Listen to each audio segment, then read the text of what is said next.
A madrugada ainda respirava sobre a cidade, fria e silenciosa, como se o mundo hesitasse em acordar. O ar tinha aquele toque cortante que arrepia a pele desprevenida. E o céu, pesado e azul escuro, anunciava que o sol ainda demoraria a vencer a noite. Foi nesse intervalo entre o fim e o começo do dia que Raíssa empurrou a porta do hospital com o ombro.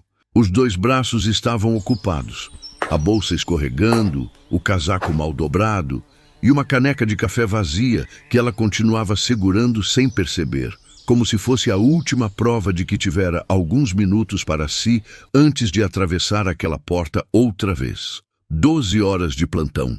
Ela estava de pé desde antes da meia-noite. Havia atravessado a madrugada entre leitos, prontuários, decisões rápidas e aquela tensão constante que nenhum curso de medicina consegue te preparar de verdade. Raíssa tinha 32 anos e era médica clínica no Hospital Municipal há 4 anos. Havia escolhido essa profissão muito antes de entender o peso que ela carregava. Queria ser alguém que chegava quando as pessoas mais precisavam. O estacionamento estava quase vazio naquela hora, 6 da manhã. Raíssa caminhou em direção ao seu carro e foi então que ela viu. Encostado no para-choque traseiro do carro dela, sentado no chão de asfalto, com os joelhos dobrados e o casaco surrado envolto no corpo, como se fosse o único abrigo do mundo, havia um homem, idoso, de barba branca e longa, cabelos despenteados, a pele do rosto tão ressecada que parecia papel amassado. Ele estava tremendo.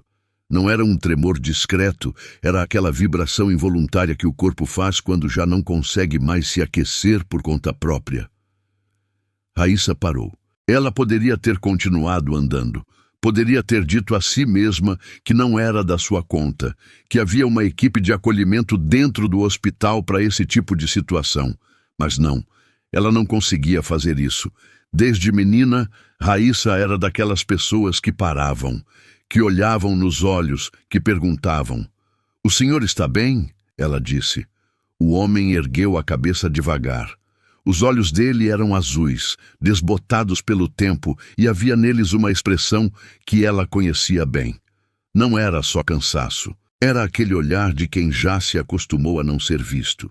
Ele tentou responder, mas o que saiu foi um som rouco, fragmentado.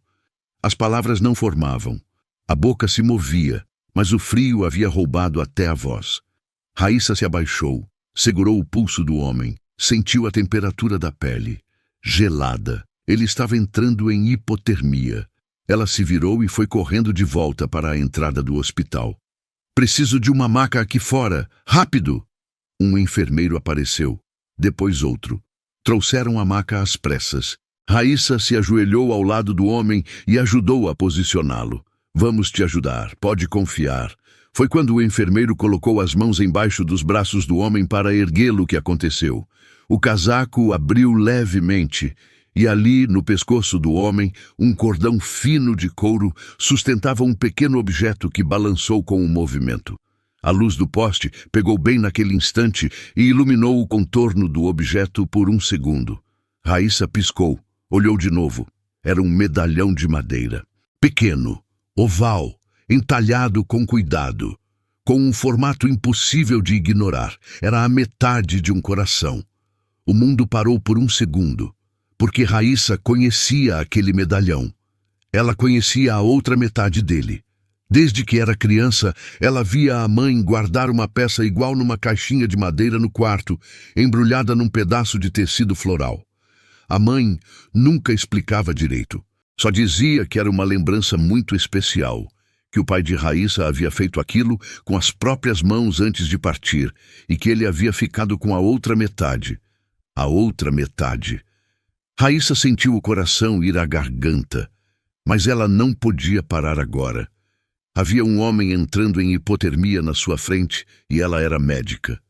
Ela respirou fundo, engoliu aquela emoção e voltou ao trabalho. Quando a temperatura do homem estabilizou, Raíssa puxou a cadeira, sentou ao lado do leito e abriu o prontuário no tablet, com mãos que precisou forçar a não tremer. "Preciso registrar o senhor aqui no sistema." ela disse com a voz o mais calma que conseguiu. Pode me dizer o seu nome? O homem respirou devagar. Os olhos já tinham voltado a ter algum brilho. Ele olhou para ela por um momento, como se pesasse se era seguro responder. Luiz, ele disse. Luiz Antônio.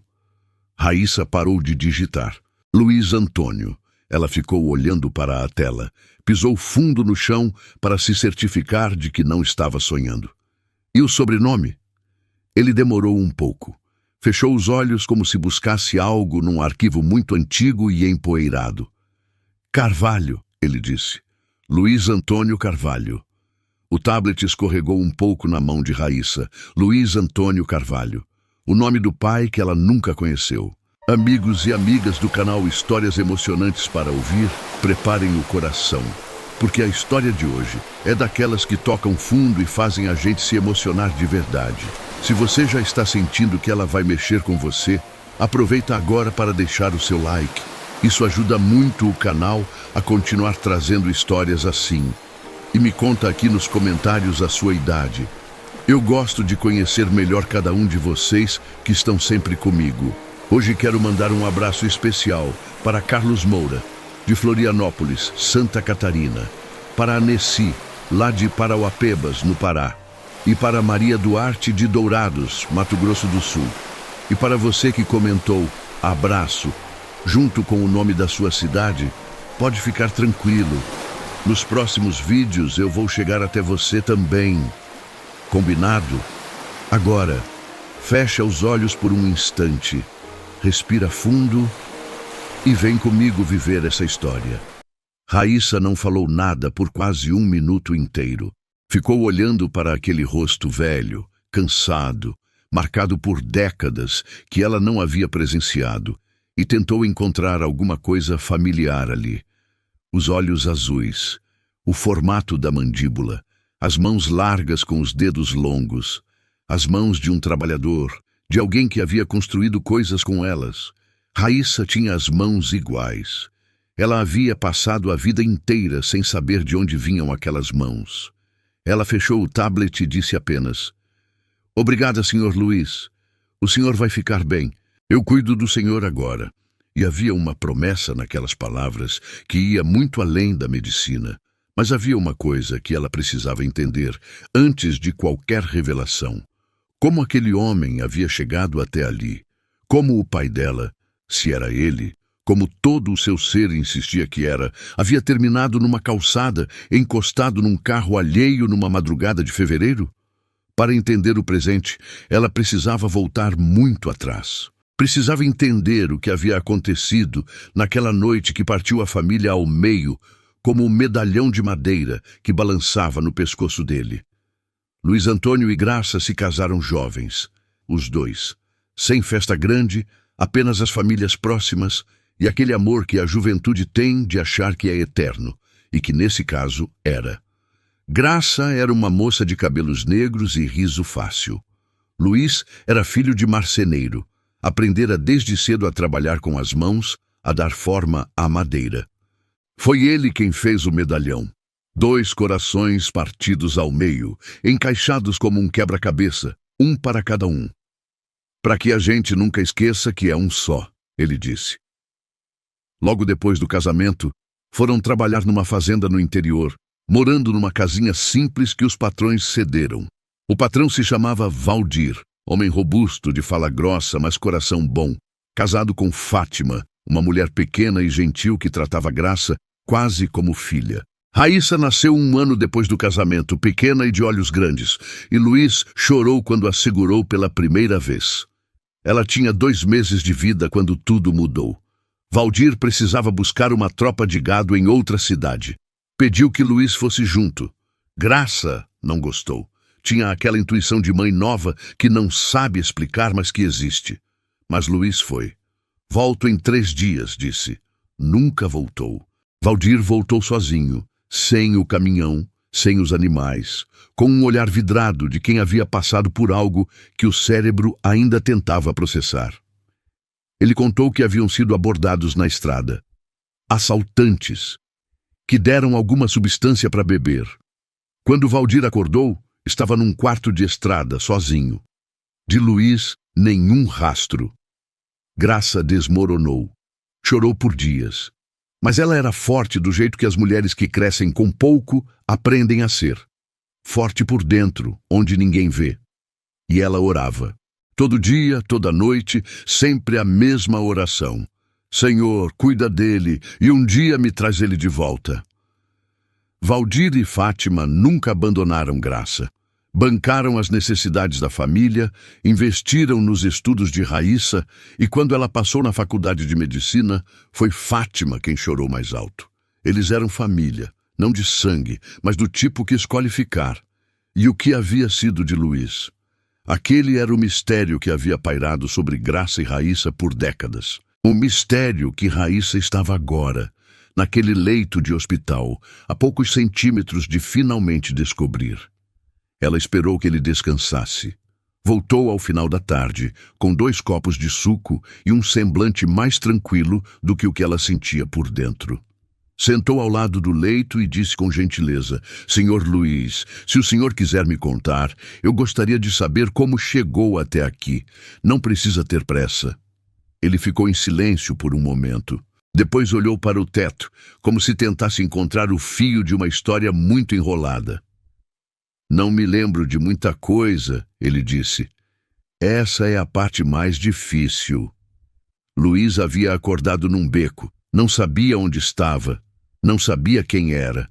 A cabeça doía de um jeito profundo, que não passa com remédio comum. Ficou ali por horas, tentando lembrar algo. Um nome, um rosto, uma cidade.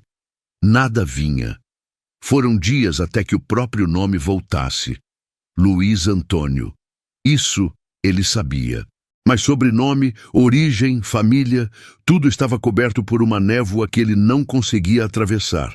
Ele tentou trabalhar, pediu em construções, em mercados, em qualquer lugar. Mas sem identidade, sem RG, sem CPF, ninguém o aceitava. O sistema não reconhece a existência de quem não tem papel. E assim, sem intenção, sem escolha, ele foi parar nas ruas. Aprendi a sobreviver. Ele disse, sem dramatismo, com a naturalidade triste de quem passou por tanto que o sofrimento virou paisagem. Aprendi onde ficam as sopas, as igrejas que abrem as portas, os lugares mais seguros para dormir. Mas nunca me acostumei. Nunca achei que aquilo fosse a minha vida de verdade. Raíssa perguntou com cuidado se ele havia procurado um abrigo, assistência social. No começo não existia isso do jeito que existe hoje. E depois... Ele parou. Expirou lentamente. Depois, eu já tinha perdido a esperança. Quando a gente perde a esperança, até caminhar até uma porta fica pesado demais. Havia uma coisa, porém, que ele nunca havia perdido. Ele levantou a mão com esforço e tocou o medalhão no pescoço. Isso aqui eu sempre guardei. Quando acordei naquele beco, estava no meu pescoço. E eu achei que, se eu ainda tinha alguma coisa, devia ser importante. Devia pertencer a alguém que eu amava. Raíssa fechou os olhos por um segundo.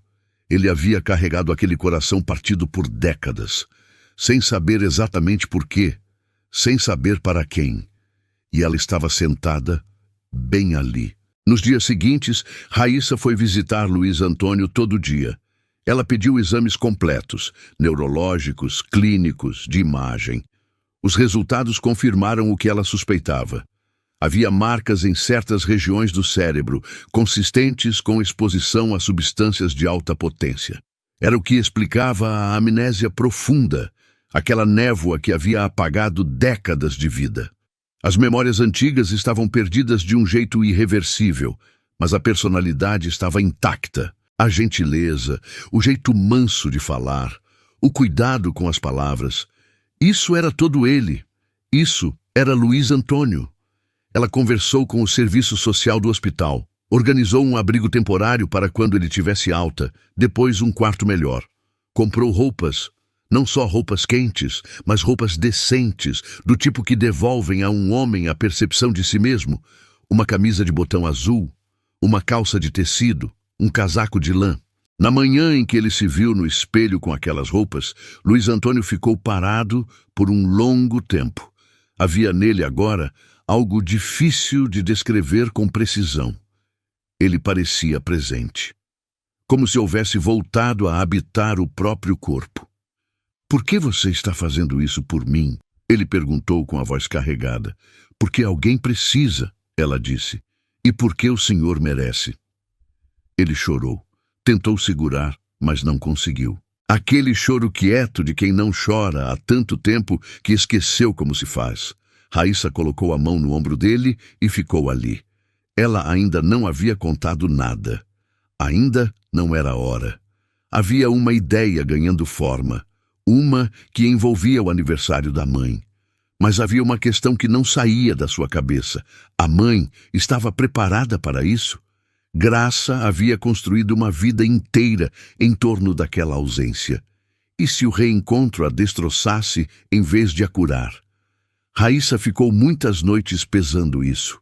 No final, ela decidiu que a mãe havia passado 30 anos pedindo a Deus exatamente por aquilo. Não era para ela, Raíssa, decidir que a resposta não podia chegar. Um mês depois do dia em que Raíssa havia encontrado aquele homem encostado no carro dela, Luiz Antônio estava irreconhecível, no melhor sentido. Havia cor no rosto, firmeza no olhar. As marcas do tempo continuavam, mas havia nele agora algo que é difícil de descrever. Ele parecia presente, como se houvesse voltado a habitar o próprio corpo. Era o aniversário de Graça. Raíssa havia dito à mãe que teria uma surpresa. Pediu que Valdir e Fátima estivessem lá. Disse apenas: "Mãe, eu vou levar uma pessoa especial." Graça havia perguntado quem era. "Você vai ver", Raíssa respondeu.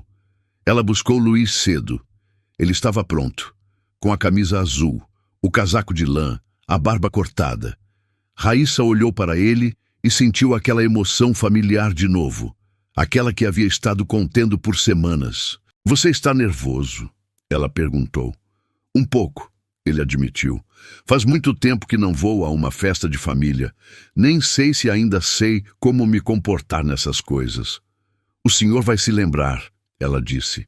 E havia mais nessa frase do que ele percebeu. Eles pegaram a estrada. Era uma manhã de sábado clara, com sol gentil de fim de verão. A paisagem foi mudando conforme se afastavam da cidade. Asfalto dando lugar à terra, prédios dando lugar a árvores, depois os campos abertos da fazenda. Luiz Antônio estava olhando pela janela em silêncio. De repente ele disse: "Essa estrada..." Raíssa diminuiu a velocidade. "O que foi?" "Essa estrada tem alguma coisa", ele disse devagar, com a concentração de quem tenta segurar um sonho que está escorregando. "Eu tenho uma vaga lembrança de um lugar parecido. Esse cheiro de terra. Será que já passei por aqui?" Raíssa respirou fundo. "Talvez", ela disse. "Talvez sim." O quintal da casa de Graça parecia ter sido preparado com o coração. Bandeirinhas coloridas balançavam suavemente ao vento, como se celebrassem algo que ainda estava prestes a acontecer. As mesas, cobertas com toalhas florais já um pouco desbotadas pelo tempo, carregavam a simplicidade bonita das festas feitas em família. Da cozinha vinha o cheiro do bolo de laranja que Fátima havia tirado do forno há pouco. Cheiro de infância, de cuidado, de casa. Valdir estava sentado na velha cadeira de madeira perto da varanda, o chapéu de palha firme na cabeça, como sempre. Quando viu o carro dobrando a estrada de terra, ergueu a mão num gesto contido. Mas os olhos já estavam marejados antes mesmo de entender o porquê. Graça saiu pela porta da frente. Vestia o azul marinho guardado para os dias importantes. O cabelo preso com capricho, como fazia quando queria parecer forte. Havia um sorriso em seus lábios, mas era aquele sorriso que nasce da ansiedade de mãe, misturado com uma inquietação que ela mesma não sabia explicar. Raíssa desceu primeiro. Caminhou até a mãe e a abraçou com rapidez, mas quando segurou suas mãos por um segundo a mais, houve ali um tremor, um aperto silencioso, um pedido de coragem, um aviso de que algo grande estava prestes a atravessar aquele quintal. Então ela abriu a porta do passageiro. Luiz Antônio desceu devagar, como quem pisa num território sagrado. Seus olhos percorreram as bandeirinhas, a varanda, a terra batida do quintal, a cerca branca ao fundo. Havia algo naquele lugar que pulsava dentro dele, uma familiaridade antiga, adormecida, impossível de explicar. Graça olhou para ele, e o mundo pareceu parar. O rosto dela mudou em silêncio. Foi como assistir ao tempo atravessar alguém. 30 anos comprimidos num único segundo. O reconhecimento não veio pela lógica, veio pelo corpo, pela memória que não mora na mente, mas nos ossos, nos músculos, no coração. Luiz Antônio a encarou. Por um instante, não soube. O tempo havia sido duro com os dois. Rugas onde antes havia promessas. Cabelos brancos onde antes havia planos. Mas então Graça falou, e a voz dela, aquele timbre que pertence só a ela, atravessou décadas como se nunca tivesse se calado. Luiz? Ele piscou. Uma vez, duas, e algo dentro dele se rompeu. Graça! Graça, é você? Ela não caminhou. Ela correu. Ele abriu os braços. E eles se encontraram no meio do quintal, sob o sol morno que começava a aquecer a tarde. O abraço não foi elegante. Foi urgente. Foi daqueles que recuperam o ar perdido há décadas. Fátima chorava na varanda, a mão no peito. Valdir puxou o chapéu para cobrir o rosto, porque homens como ele não aprenderam a chorar, aprenderam a esconder. Raíssa ficou alguns passos atrás.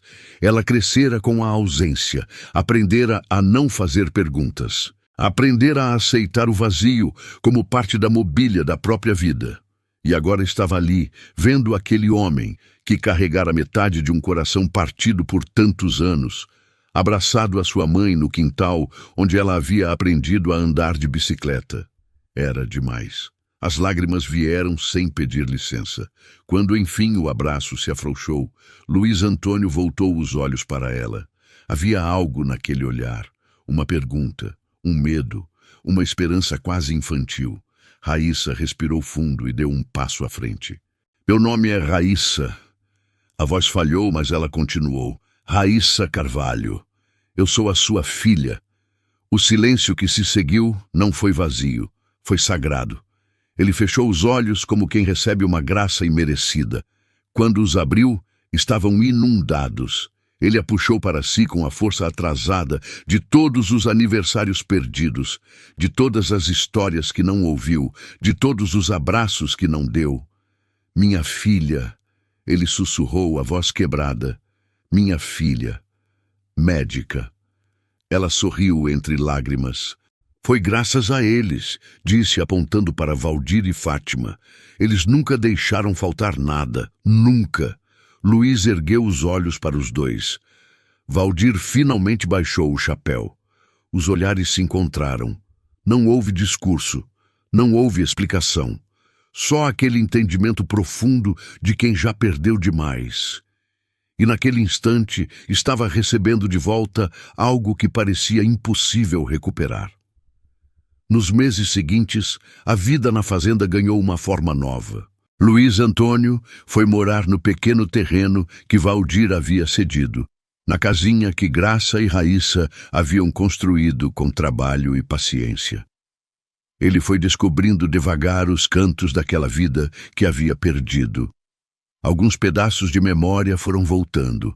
Não todos, mas o suficiente para que ele soubesse onde estava e de onde vinha. Voltou a trabalhar com as mãos. Valdir arranjou ferramentas. E uma manhã, sem que ninguém pedisse, Luiz chegou na varanda com 2 pequenos objetos. Eram medalhões de madeira novos, 2 corações partidos ao meio, entalhados com o mesmo cuidado do primeiro, só que agora em 3 partes. Uma para Graça, uma para Raíssa, uma para ele, porque agora somos 3, ele disse. 6 meses depois do reencontro, Graça e Luiz Antônio renovaram os votos. Não houve cartório. Houve a fazenda, as bandeirinhas outra vez, o bolo de laranja de Fátima e um padre que conhecia a família há anos e que mal conseguiu terminar a cerimônia com a voz firme. Raíssa ficou ao lado dos dois, segurando o buquê da mãe, e no seu pescoço, num cordão de couro fino, balançava um medalhão de madeira, a terceira parte de um coração que havia passado décadas partido e que naquela tarde de sábado, com o sol entrando pela janela e o som de gente boa celebrando, finalmente estava inteiro. Amigos, eu preciso respirar fundo depois dessa. Que história! Que história! Se essa história tocou o seu coração, deixa o seu like. Isso ajuda demais o canal a continuar trazendo histórias como essa. E me conta nos comentários, o que te emocionou mais nessa história? Foi o reencontro no quintal? Foi o medalhão? Foi a Raíssa segurando tudo por dentro enquanto cuidava do pai, sem que ele soubesse? Eu quero ler cada comentário de vocês. Fiquem com Deus e até a próxima história.